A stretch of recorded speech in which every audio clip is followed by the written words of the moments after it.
Club de Phoenix, nous recevons Julien. Julien, vous avez été appelé au tout dernier moment Oui, c'est vrai. pour pallier au forfait d'un des finalistes qui a attrapé la dengue et qui est malheureusement aujourd'hui à l'hôpital.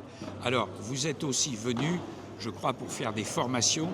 Qu'est-ce que vous pensez aujourd'hui du développement du padel sur l'île de Tahiti? On est sur un début de développement du sport ici. Par contre, quand on voit le nombre de pistes qui se développent de mois à mois, c'est vrai qu'on voit que c'est en train de prendre, qu'on est vraiment, on sent au début d'une cocotte minute et qui va exploser.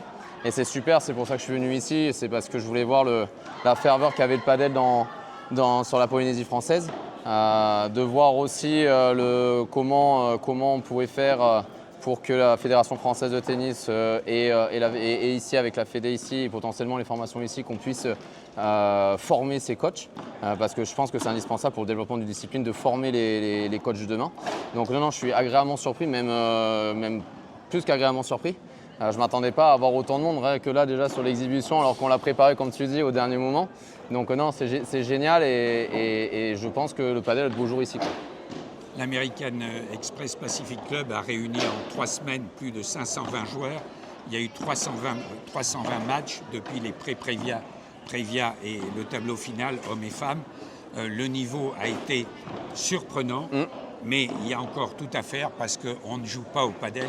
Ici, Julien, on joue au tennis padel. Pour l'instant, oui, c'est vrai que la plupart des joueurs, pour l'instant, jouent sur leur base de tennis, ce qui est normal, hein, le sport démarre ici. Mais par contre, on voit des joueurs locaux qui commencent à vraiment bien jouer. J'en ai vu jouer, que ce soit ici ou dans le club où j'officiais à Pirée.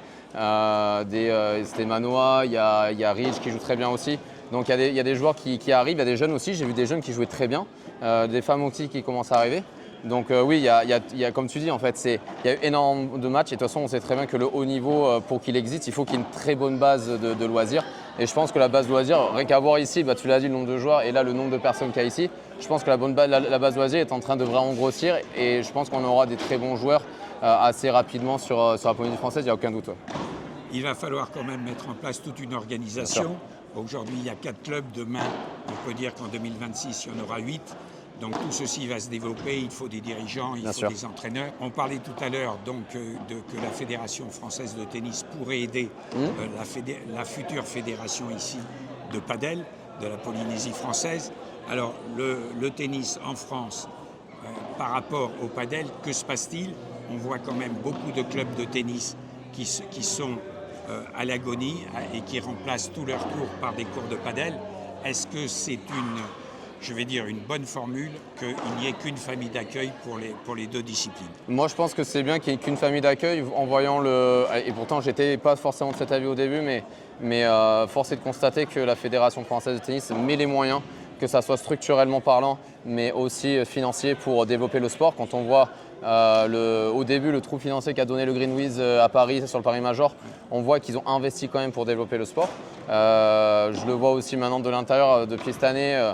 Je vois qu'il y a quand même pas mal de choses qui sont faites. Alors des choses où il y a des erreurs forcément, quand on commence quelque chose, il y a toujours des erreurs. Mais en tout cas, il y a vraiment une vraie volonté de développer le sport. Pour moi, le padel a besoin, à l'image de la fédération italienne de tennis qui s'est renommée en Fédération italienne de tennis et de padel. Je pense que le futur est dans ce sens-là en tout cas, d'avoir une vraie grande famille. Après, à voir dans le futur, mais pour l'instant, en tout cas, le padel se sert énormément de cette expérience tennis, je pense en tout cas en France. Je pense que ici, je pense que c'est peut-être le futur aussi de s'aider parce qu'on voit que y a les terrains de padel, il y en a beaucoup qui sont dans des clubs de tennis.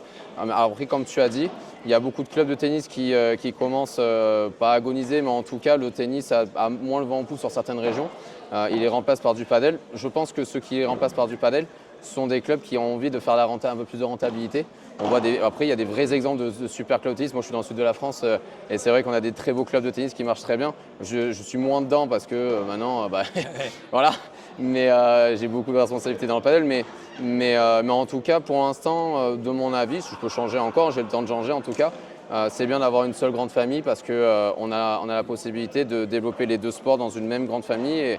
Et on l'a vu, hein, quand on regarde, si je prends l'analogie avec les sœurs Williams, c'est les deux sœurs Williams qui ont réussi à être numéro 1 mondial. Donc non, je pense que pour l'instant, c'est bien d'avoir les deux dans la même famille. Ouais. Très bien, mais je pense que si tu reçois une invitation pour l'année prochaine, tu Avec seras grand des plaisir. nôtres. Avec grand plaisir. Merci Julien en tous les cas et félicitations Avec plaisir. Merci pour Claude. cette Merci. bonne partie. À très bientôt. Salut.